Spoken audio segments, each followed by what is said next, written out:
ओम नमः शिवाय। दोस्तों, आपका मेरे चैनल भक्ति की मूर्ति में स्वागत है। आज मैं अजा एकादशी व्रत कथा लेकर आई हूँ। भादो मास में कृष्ण पक्ष में पड़ने वाली एकादशी को अजा एकादशी कहते हैं। इस दिन भगवान विष्णु व माता लक्ष्मी की पूजा की जाती है। इसकी कथा इस प्रकार है। एक बार देवराज इंद्र नंदन वन में घूम रहे थे।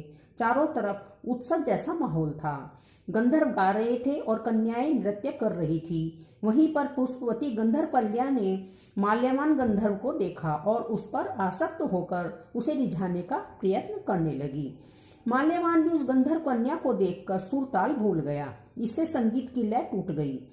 वहां सभी देवगणों को बहुत बुरा लगा और देवराज इंद्र भी रुष्ट हो गए।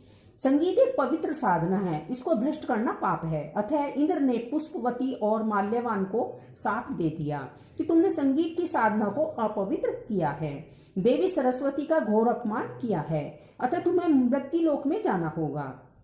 तुमने गुरुजनों की सभा में लज्जाजनक प्रदर्शन करके गुरुओं का भी अपमान किया है। अब तुम्हारा यहाँ रहना वर्जित है। तुम अधम पिशाच असंयमी का जीवन बिताओगे। इंद्र का शाप सुनकर वे अत्यंत दुखी हुए और हिमालय पर्वत पर पिशाच योनि में दुखपूर्वक जीवन यापन करने लगे। उन्हें गंध, स्पर्श, रस का तनिक भी बोध नहीं था। रात दिन उन्हें एक क्षण के लिए भी नींद नहीं आती थी। वहां का वातावरण अत्यंत शीतल था, जिसके कारण उनके हाथ पैर सुन पड़ जाते थे और दांत बजने लगते थे। एक दिन पिशाच ने अपनी स्त्री से कहा कि न जाने हमने पिछले जन्म में कौन से पाप किए हैं जिसके कारण हमें पिशाच योनि प्राप्त हुई। इस योनि से तो नरक के दुख सहना उत्तम है। भगवान की कृपा से एक बार शुक्ल पक्ष की जया एकादशी के दिन इन दोनों ने कुछ भी भोजन नहीं किया, बस फल फूल खाकर जीवन व्यतीत किया और महान दुख के साथ पीपल के वृक्ष के नीचे विश्राम करने लगे। उस दिन सूर्य भगवान अस्ताचल को जा रहे थे। वह रात दिन एक दूसरे से सटकर बड़ी कठिनता से काटी। दूसरे दिन प्रातःकाल होते ही प्रभु की कृपा से पिशाच योनि से मुक्ति मिल गई।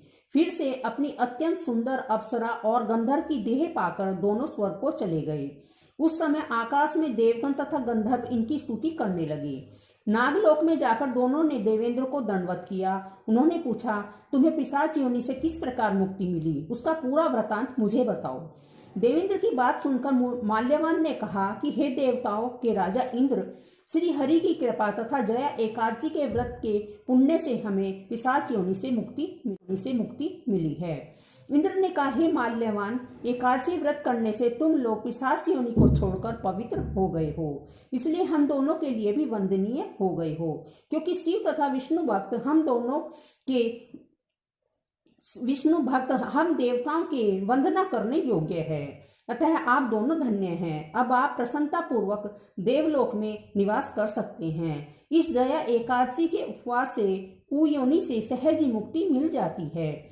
जो मनुष्य इस अजा एकादशी का व्रत कर लेता है उसने मानो सभी तप, यज्ञ, दान कर लिए हो। जो मनुष्य श्रद्धा पूर्वक जया एकादशी का व्रत करते हैं वे अवश्य ही सहस्त्रों वर्षों तक स्वर्ग में वास करते हैं।